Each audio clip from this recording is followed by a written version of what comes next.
So they're trying to like leave at dusk, right? They were to start at dusk, for Elrond counseled them to journey under the cover of night as often as they could until they were far from Rivendell, right? So it's all talking about the fearing the eyes of the servants of Sauron, and going under the cover of night, keeping a low profile, being quiet. And so then they're about to leave, and Boromir takes out his big horn, and he's like,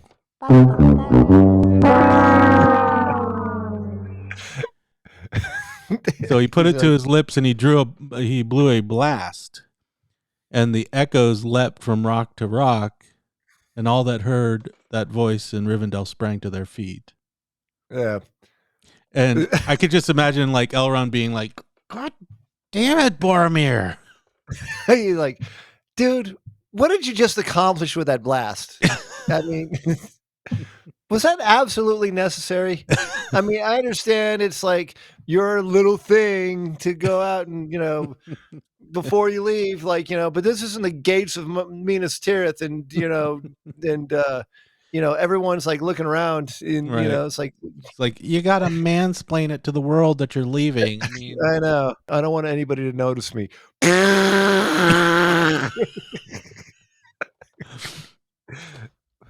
But I can just see everybody like right. So I'm saying, everyone's like, God, can you just not? Can you just not? What? I know, dude. No, I understand his reason. He doesn't want to go forth. Like, what is it? Yeah, I will not go forth as a thief in the night. Well, yeah. He says, "Slow should you be to wind that horn again." What? Yeah, but okay, so like right there is like, I will not go forth like a thief in the night. It's like, that's precisely what we're trying to do.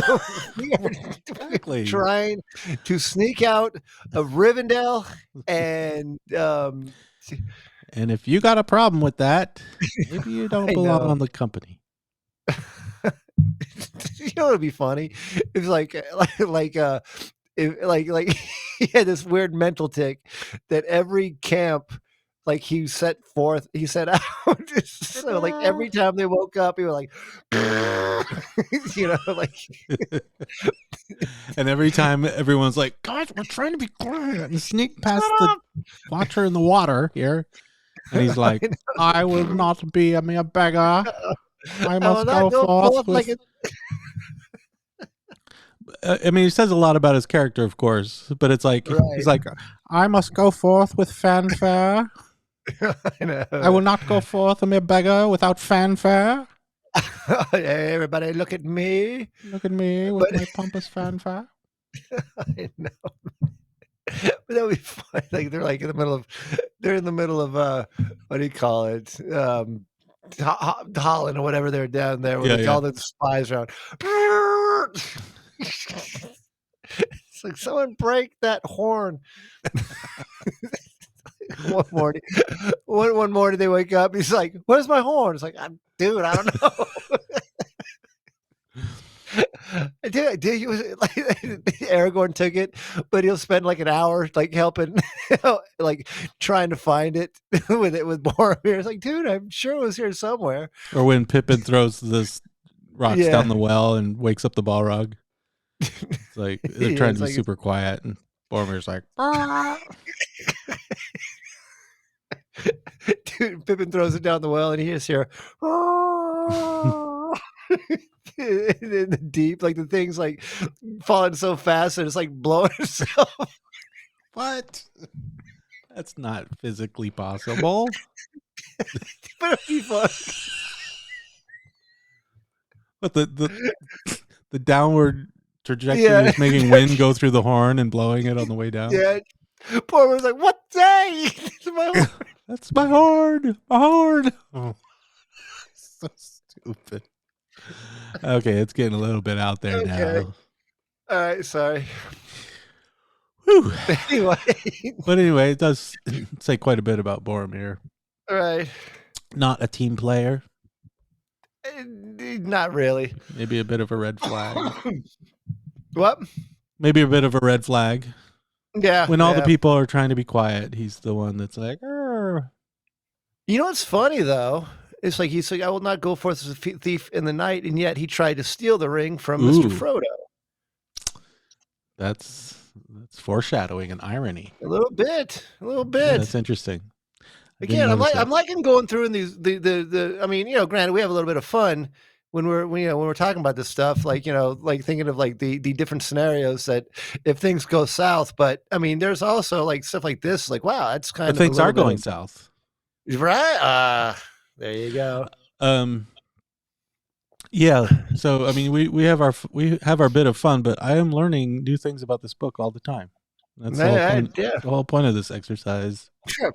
So it's interesting that when they finally say goodbye to Elrond, he comes out with Gandalf, and he kind of gives Frodo this kind of almost gives him his mission or his mission statement. Right. This is my last word, he said in a low voice. The ring bearer is setting out on the quest of Mount Doom. On him alone is any charge laid, neither to cast away the ring, nor to deliver it to any servant of the enemy, nor indeed to let any handle it, save the members of the company and the council, and only then in gravest need. Right. The others go with him as free companions to help him on his way. You may tarry or come back, or turn aside into other paths as chance allows. It's very kind of very open-ended and not very constraining as like a mission. Like all these people that are supposed to be going with him are free to turn back at any time. Contrast it with the idea we hear of war, where if you abandon the mission, or if you abandon your comrades at war, you could they could shoot you in the back for desertion. You know what I mean? Right. Like these people, they could turn around at any time. But I think what he's trying to show is like most all of Sauron's servants were enslaved in one way or another. Mm-hmm. He ruled through fear, mm-hmm. and not through love or friendship. And again, I think this is kind of. So I think Tolkien, that's part of Tolkien's like one of his master themes of like coercion is bad and people should be free to make their own decisions. It's like a kind of a bit of a hippie libertarian shtick. So like they're kind of free to go. They're not swearing any oath to destroy the ring. Well, except for Frodo, who's got the most kind of duty on him to carry this forth. But everyone else is kind of free to come back, blah, blah, blah. It says, yet no oath or bond is laid on you to go further than you will, for you do not yet know the strength of your hearts. You cannot foresee what each may meet upon the road.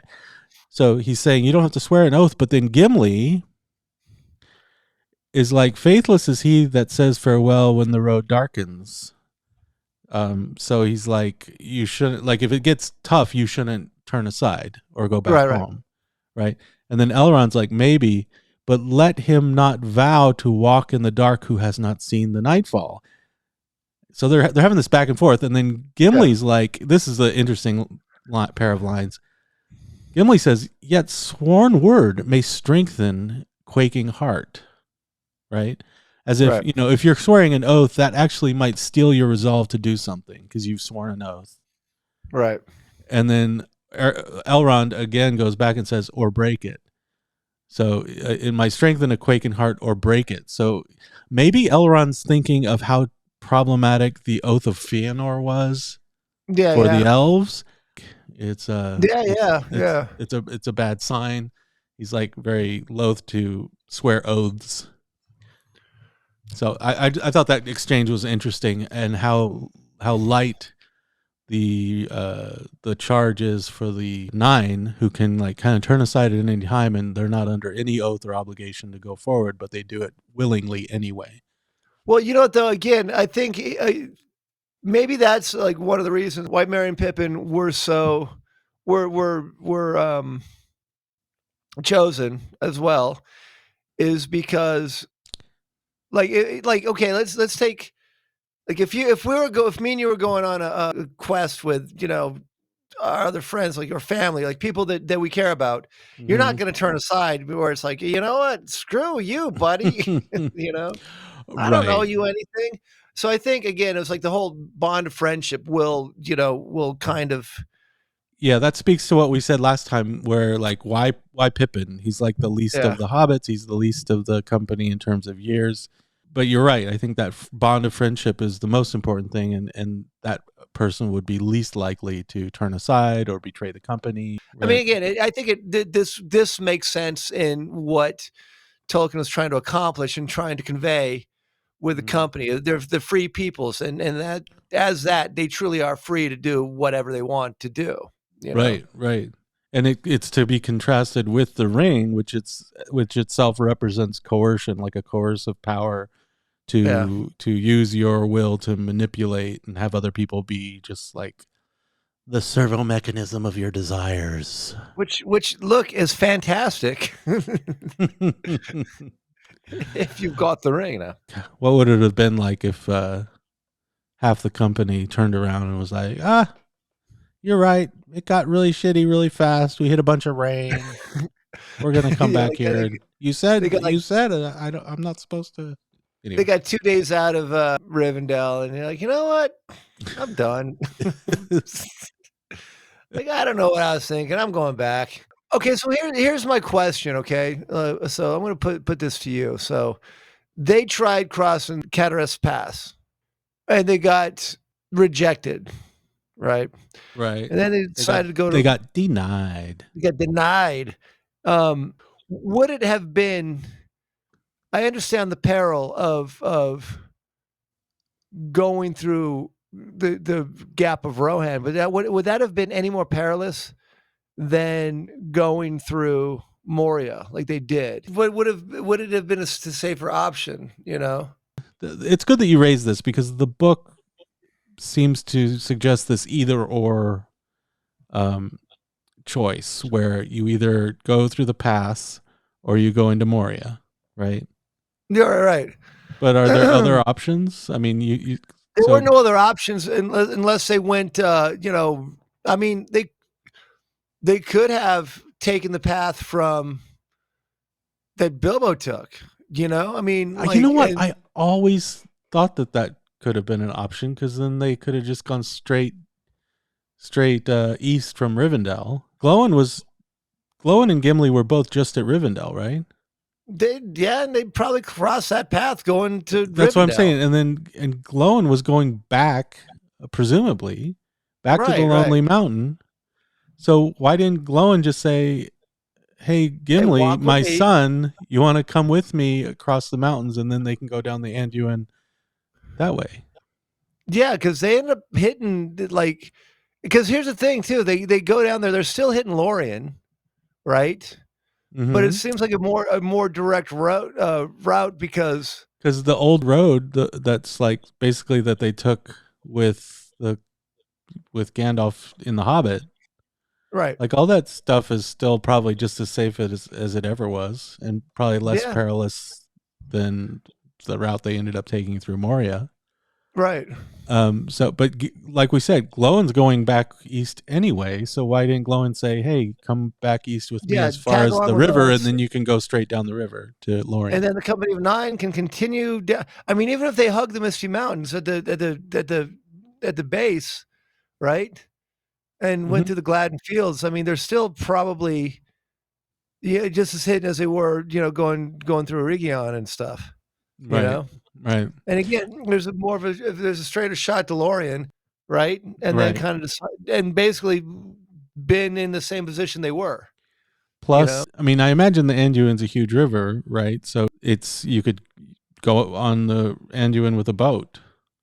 Yeah, so but I think that's too. Imagine how much better time they would have made if they had just gone straight east from Rivendell, across the mountains, the old-fashioned way, like they did in The Hobbit, and then straight down on boats down the Anduin under cover of night, not making a sound, and not having to walk so much.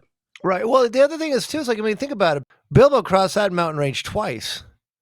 He did. So it must be doable. That's what I'm saying. I mean, like again, like there had to have been some kind of like they. The only thing I'm thinking is the whole secrecy thing, and that the road from Rivendell east is like an actual like road, and maybe that would be watched. They thought, Right, yeah. and so they thought, oh, let's just go due south. No one's going to be watching that way. Yeah, yeah. It's the only thing I'm thinking. They probably could have saved themselves. I mean, how about this? How about they all like jump in a cart and fill it with like goods and stuff like that, and then just hide Frodo in the bottom. You know, it's like, hey, you're just gonna be in this wagon for the next 400 miles. I am selling shrubberies. Yeah, I know. It's like, hey, what are you doing? I'm plying my wares to the people of the Gladden Fields, spreading joy and shrubbery all over the fairland. Or they could have just had a cart full of dead bodies and been like, bring out your dead. Yeah, they could have done a number of things. So, and maybe that the old road was yeah, maybe it was too kind of obvious, so they needed to kind of shun that. Where I know. Hot air balloon. Hot air balloons, and we'll fly over. Yeah, actually, like my original question is like, why didn't they go to the Gap of Rohan? Like, even if it was safe, that's still that's a hike. That's like way. Right. Plus, then they wouldn't. Plus, going to Lorien wouldn't have made any sense because they would have had to go all the way down and all the way back up. They would have never met Lady Galadriel. Right, but I think that was Gandalf's plan all along, was to make for Lorien. Right. You know, so yeah, that would make sense because they could, again, if there's anybody following them, if there's any parties like in Lorien, they could lose them and kind of disappear for a little bit. Disappear into Lorien. It's kind of like until Boromir, like when they're walking out, blows his damn horn again and like alerts everybody to like, oh, there they are.